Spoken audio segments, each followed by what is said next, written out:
Welcome to Grace Fellowship Baptist Church Wednesday evening Bible study for Wednesday, September 11th, 2024. We are in the book of 2 Kings, chapter 16. Let's start in verse 1. In the 17th year of Pekah, son of Remaliah, Ahaz, son of Jotham, king of Judah, began to reign. Ahaz was 20 years old when he became king, and he reigned in Jerusalem 16 years. So he was literally born before his father became king. His father had been regent for a while, became king when he was 25, and he reigned, 16 years. And so he was born when his dad was 21, a reasonable age for a king to be having children, or for a prince to be having children. But he's regent at that point in time. His grandfather Uzziah, or Azariah, whichever name you're going to call him, had leprosy and was in a house by himself. And anyway, and so Ahaz becomes king when his dad dies. His grandfather's dead, his dad dies, and he becomes king. He's 20. He is on the young side, but not exceedingly young to become king. And unfortunately, the next verse determines where he stands.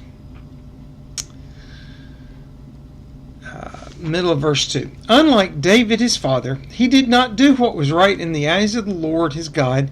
He walked in the ways of the kings of Israel, and even sacrificed his son in the fire, following the detestable ways of the nations the Lord had driven out before the Israelites. He offered sacrifices and burnt incense at the high places, on the hilltops, and under every spreading tree. So he is a man who the corrupt priesthood that the prophets are calling corrupt, call corrupt. That says a whole lot about him. And they're his relatives. He's that corrupt. His own relatives, he doesn't support them.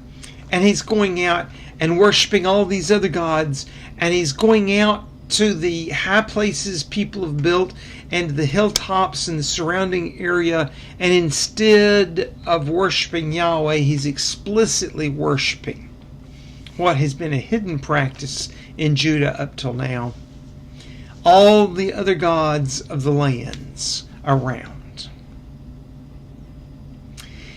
And he is so vile, he even sacrifices his son to one of them.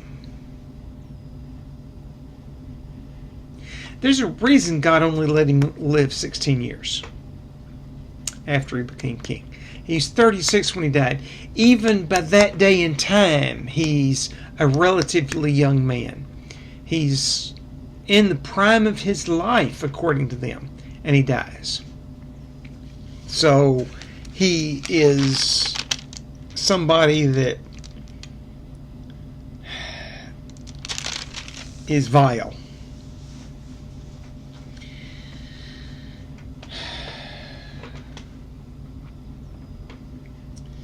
Verse 5. Then Rezin, king of Aram, and Pekah, son of Remaliah, king of Israel, marched up to fight against Jerusalem and besieged Ahaz, but they could not overpower him. At that time, Rezin, king of Aram, recovered Elath for Aram by driving out the men of Judah. Edomites then moved into Elath and have lived there to this day. So Aram attacks. This is in that small period of time between when they quit paying tribute to the Assyrians, and the Assyrians came to wipe them out. And they decided, instead of defending themselves against the major empire that's just outside their borders and that happens to be occupied, conquering new territory, no, we're going to be in rebellion, and we're going to go attack our smaller neighbor and attack it unsuccessfully. Waste our men and our resources attacking Judah, our old enemy. And in the process, they recover one of the border towns that has passed back and forth between Aram and Judah for generations, back and forth, and they kill all the people in it, and they can't even settle their own people in Elath. And they basically abandon it, assume it's going to become an empty city, a wasteland, a ghost town. And the Edomites go, hey, a city for us. And they just walk in and move their people in and take up residence and make it their city. This shows you the chaos that's going on among all the little countries around, and why Assyria succeeds so easily. I mean, if Aram and Judah and Israel and Edom and Moab had said, hey guys, we got our own problems with each other and the Philistines, but hey, the Assyrians, they're the bad guys and they're coming this way. If we put up a united front, we have a chance to win. And if we continue this infighting, they're just going to pick us off one at a time and we're all going to be gone. They might have stood a chance, in human terms, of actually beating Assyria. Now, part of that is God wants them destroyed, and he's going to use Assyria to do that. So he keeps them infighting with each other, so they're so weak and so disorganized and so demoralized that Assyria has a relatively easy time. And Assyria is coming in and they're wiping out cultures. They're destroying the worship of all these gods that God wants destroyed. In fact, the Assyrians did the world a better favor in wiping out all these other religions than the Israelites who'd been tasked with that task had done. Because they didn't believe any of the other gods. Their gods were the supreme gods, and when they won on the battlefield, it was proof their gods had defeated the other gods, and therefore the other gods needed to cease to be worshipped.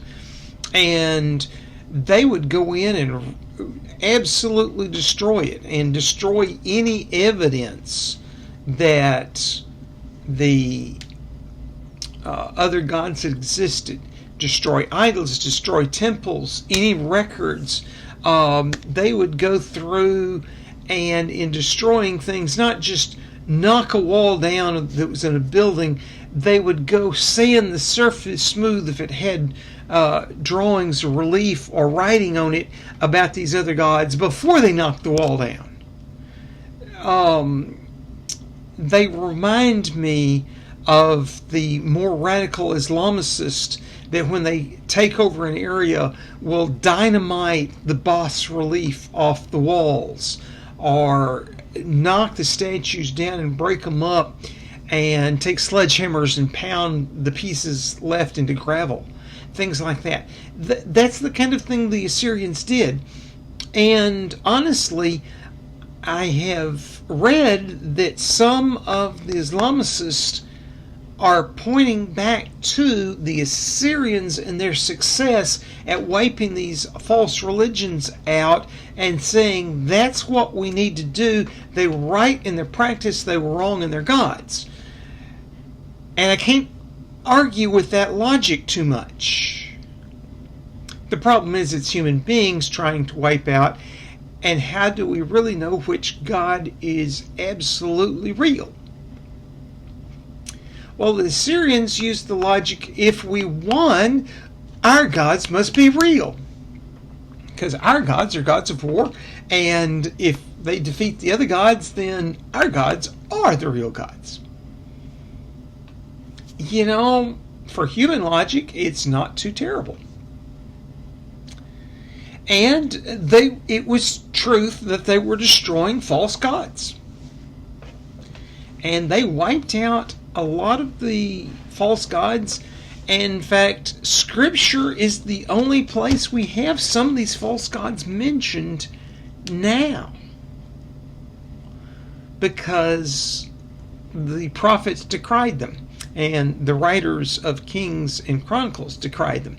And so, you know, Scripture is the only thing we have that's evidence of some of these religions they wiped out. The Assyrians were that good at destroying some of these religions. So, yay. God tasked you with the purpose of wiping it out, and you did a good job. God will in turn wipe you out because your gods are still false. Just because you won doesn't make them true gods. They're still false gods.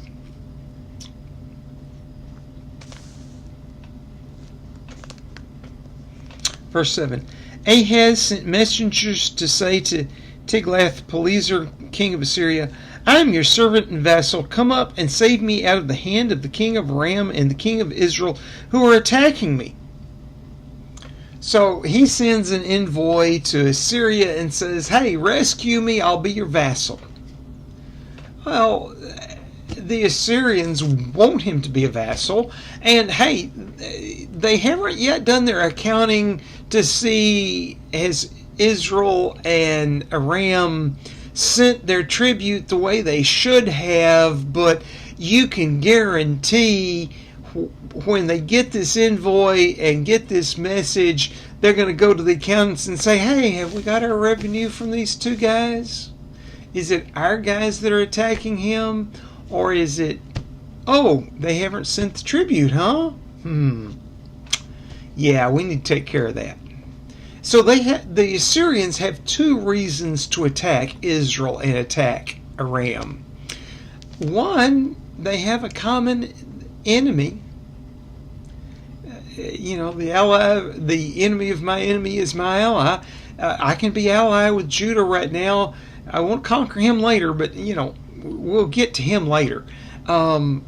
Let's attack these two countries that should be our vassals and are in rebellion, and they attacked this other country, so sure, we'll come wipe them out.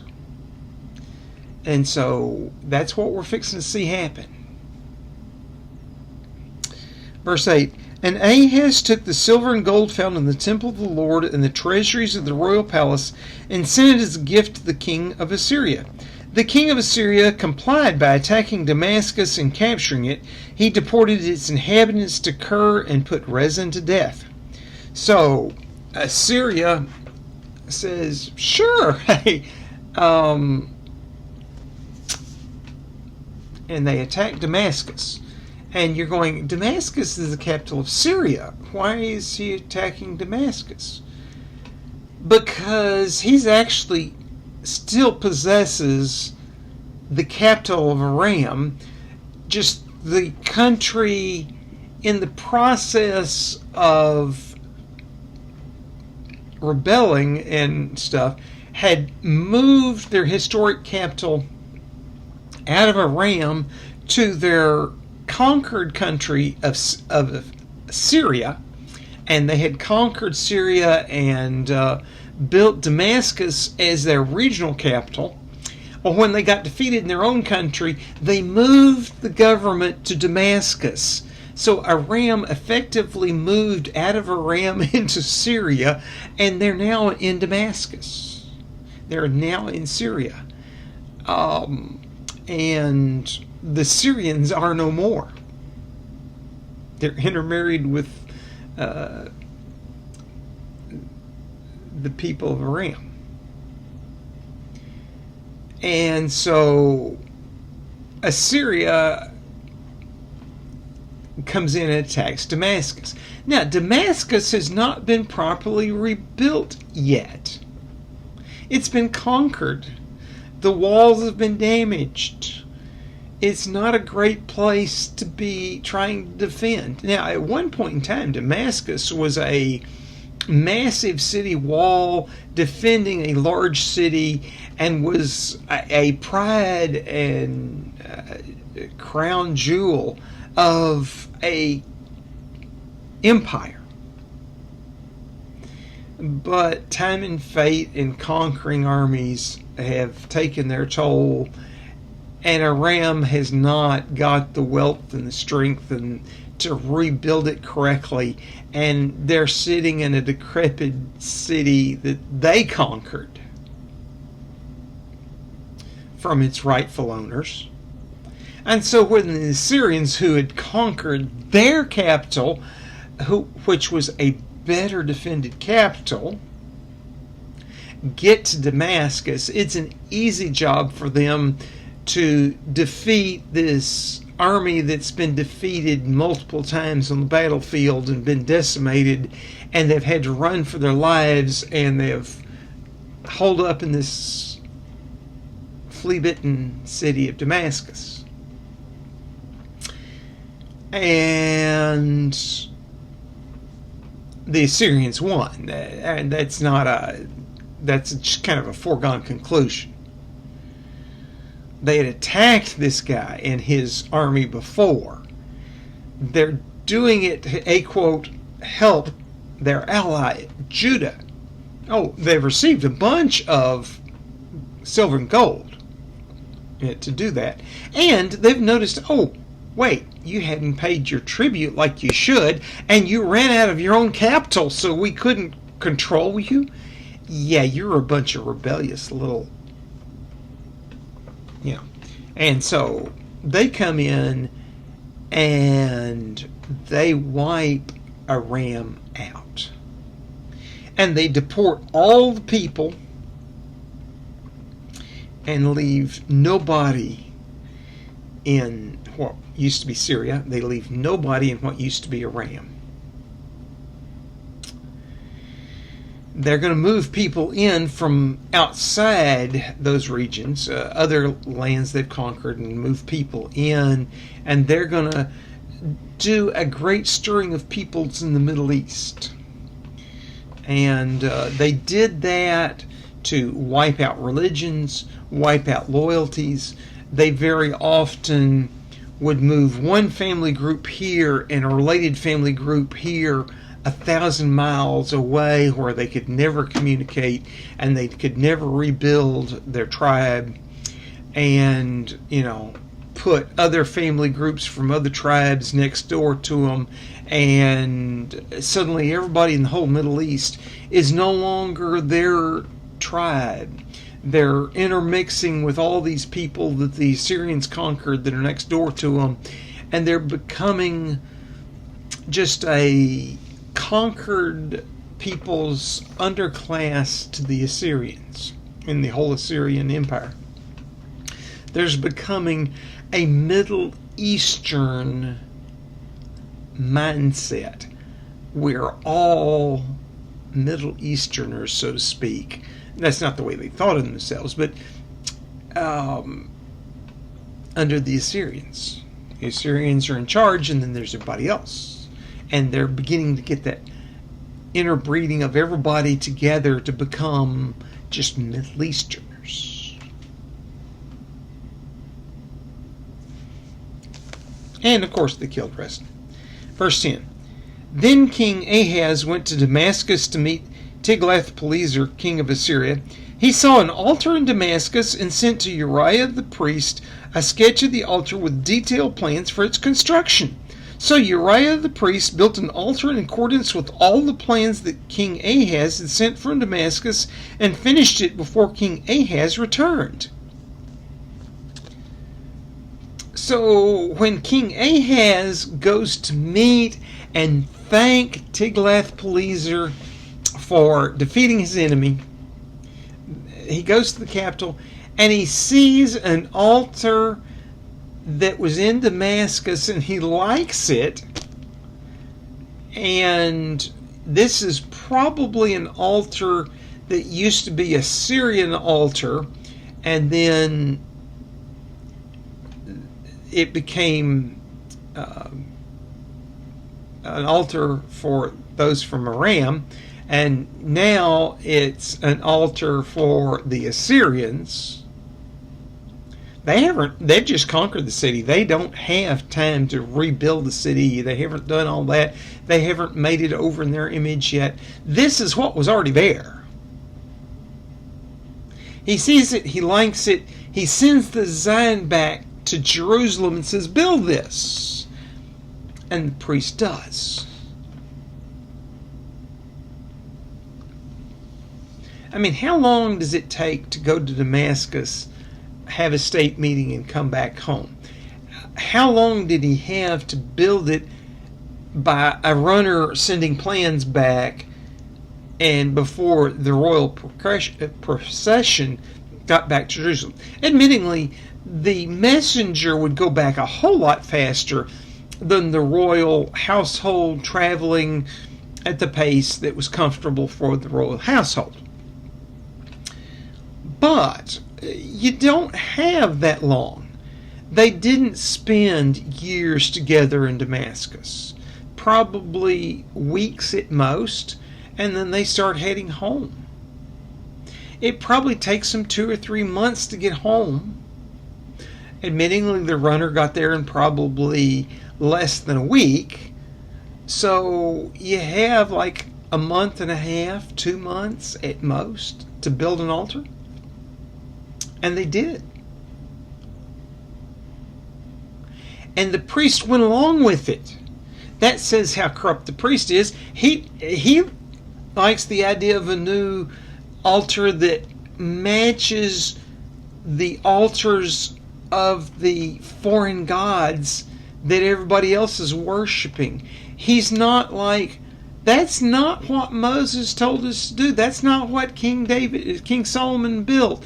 That's not what we've worshipped Yahweh on. He's like, cool, let's build one that honors these other gods and put it in here and claim we're worshiping Yahweh on it.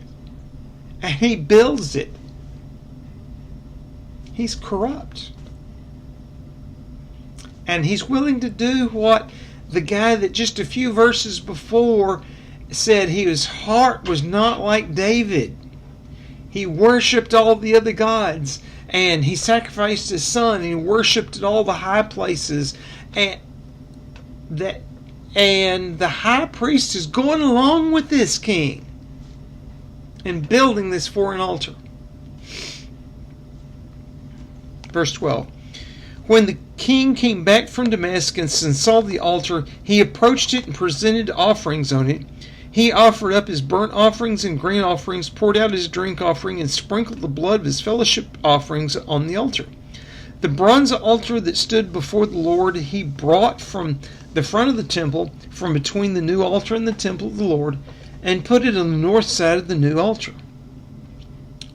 So he orders his sacrifices being burned on the new altar, and then he moves the altar that Solomon had built and moves it to the other side of the temple.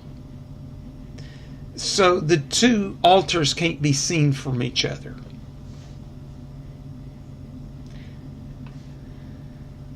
Verse 15. King Ahaz then gave these orders to Uriah the priest.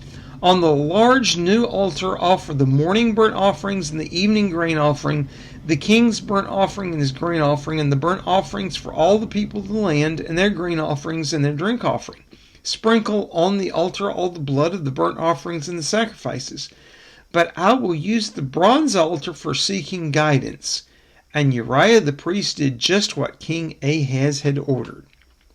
So Uriah is obeying the king in religious regulations.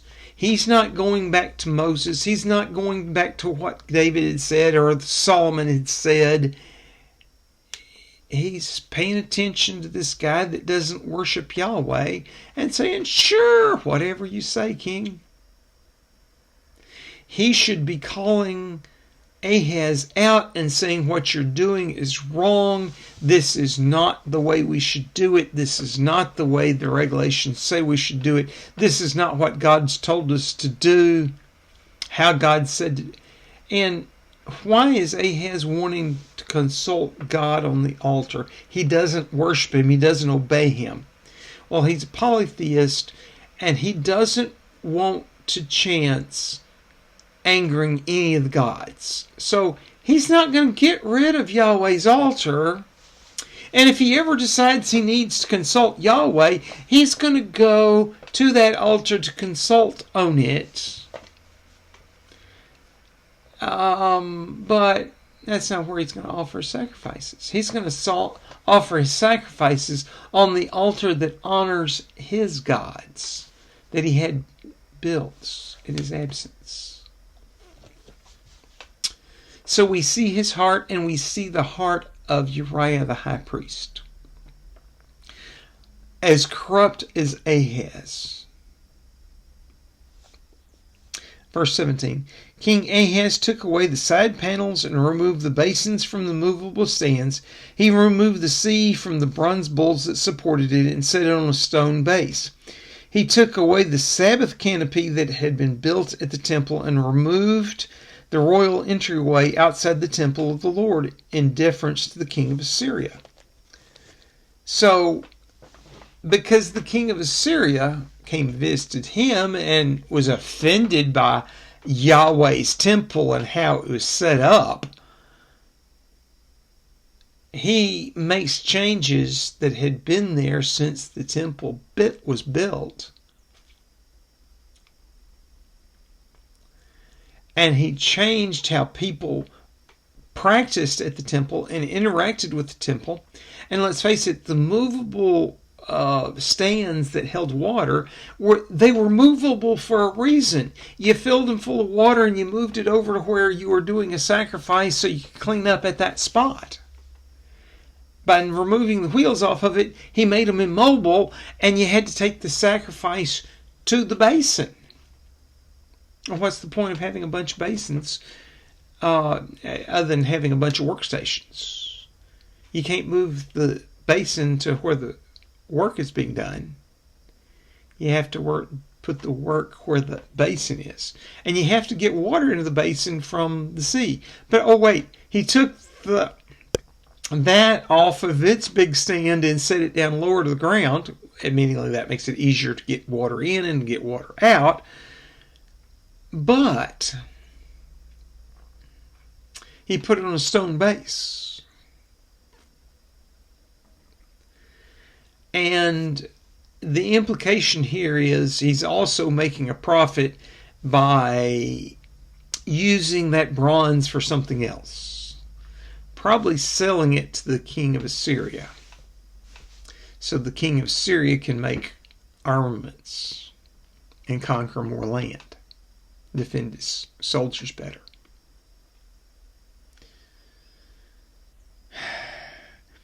And took down the Sabbath canopy. Some of the other translations call this the dais for the throne. If the king came into the temple, he had a special place, and it was for the king. It wasn't for the common people. He took that down because the king of Assyria didn't want him worshiping at the temple of the people of Judah. And he took out the royal entrance, and he had to go through the common man's entrance. The Assyrians are trying to show that their God is superior to this God worshipped at this temple, that we can order his priest around and his priest will obey us, and the God won't do anything. And the king can't consult this God. They're that kind of petty. They're trying to show their gods are superior even when we haven't conquered you. Verse 19. As for the other events of the reign of Ahaz and what he did, are they not written in the book of the annals of the kings of Judah? Ahaz rested with his fathers and was buried with them in the city of David, and Hezekiah his son succeeded him as king. So Ahaz had a short reign, 16 years. It was long enough to do something, and he stirred up the politics of the Middle East in that he helped the Assyrians conquer Aram and wipe it out. And that caused the Assyrians to then conquer Israel, because they were also in default on their tribute payments and had been attacking the ally of Assyria, Judah. And they're going to turn to their attention to Israel next. We're going to get to that in the next chapter. But the Assyrians, they're not to be messed with lightly. And by paying tribute to them, Ahaz is helping the Assyrians conquer the world and paying for their military complex might that is conquering the world. And the Assyrians, as soon as Aram and Israel are conquered, they're going to go, hey, let's conquer Judah.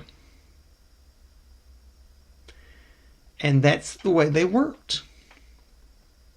And so you just paid your biggest enemy everything it would take to pay people to defend you. And now you have nothing left.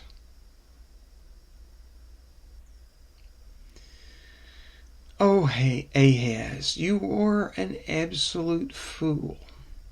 And when we read in, by the way, the book of Isaiah deals with Ahaz, because Isaiah was a prophet during his reign and during the reign of his father Jotham.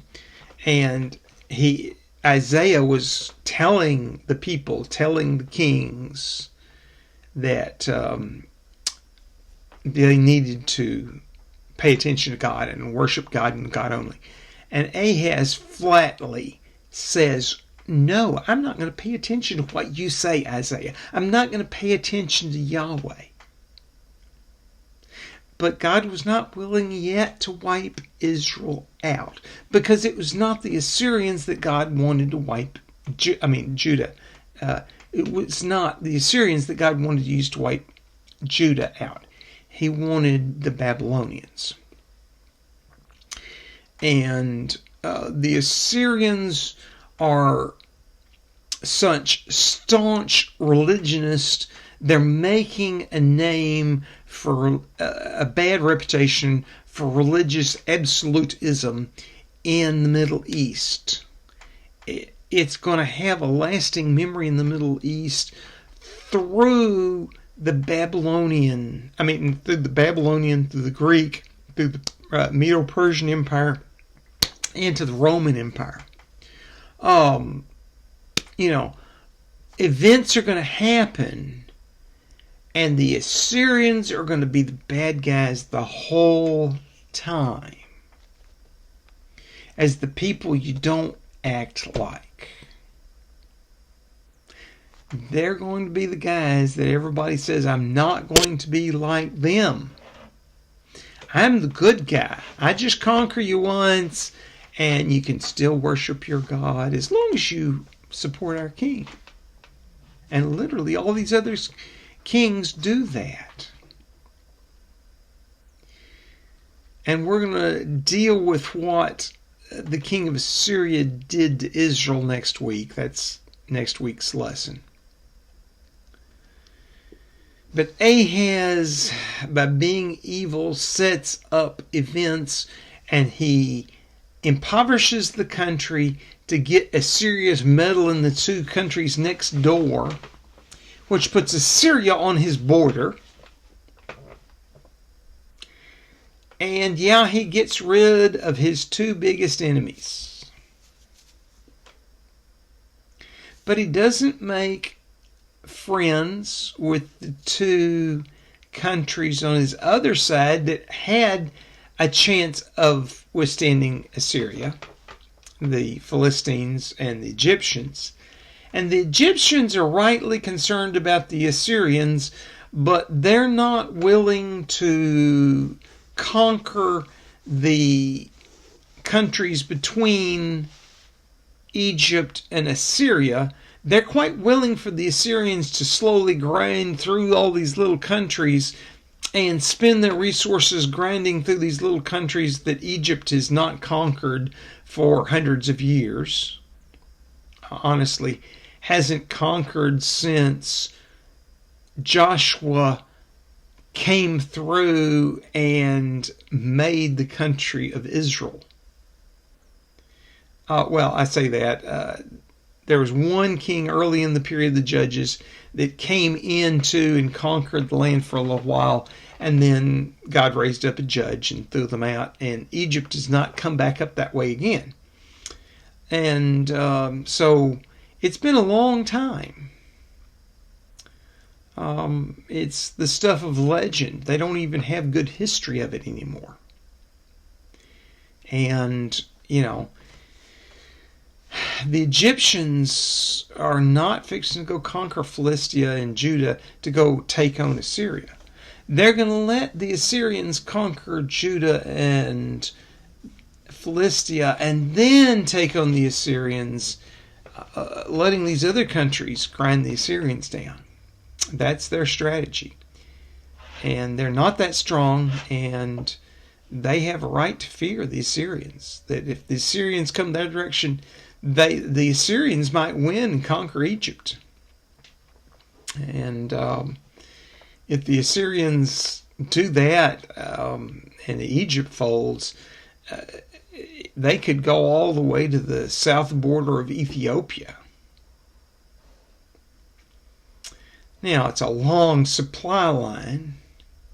The Assyrians really couldn't do a supply line that long, but Egypt and Ethiopia are at a weak point in their empire, and it's not a good time for them to be facing a major enemy like this.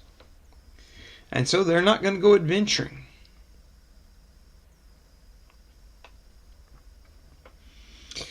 And Ahaz, being evil, God only lets him reign 16 years. He was 25, so he's 41 when he dies. Young man, particularly for a king. And his son Hezekiah comes to the throne. That's the good news. Up to this point, Ahaz is one of the most evil kings in Judah's history. The ones that were allied with Ahab were more evil, but he's just about at their level. But God was not through with Judah, so he sent prophets. And there's multiple prophets going on, but Isaiah is the big one. And Isaiah gives some detail and insight into who Ahaz was that's not given in Kings or in Chronicles. Holy Father, I ask that you, in this political season, raise up for us good leaders that are godly men and women who will honor you and obey you and follow you as they rule our country. Have us to see with wisdom who those people are and support them. Have us to support whoever you select to lead us, that we would do what we can to support them, pray for them, Obviously, do our civic duties like pay taxes and obey the laws and all that. I do ask that you give our Congress and our Supreme Court wisdom in how they make and interpret laws. Have them do what's right. Lord, have us, the voters, decide correctly who to elect. Looking at it, none of them look appealing to me. Give me wisdom of what to do, how to vote. Give us all wisdom. In your gracious name, amen.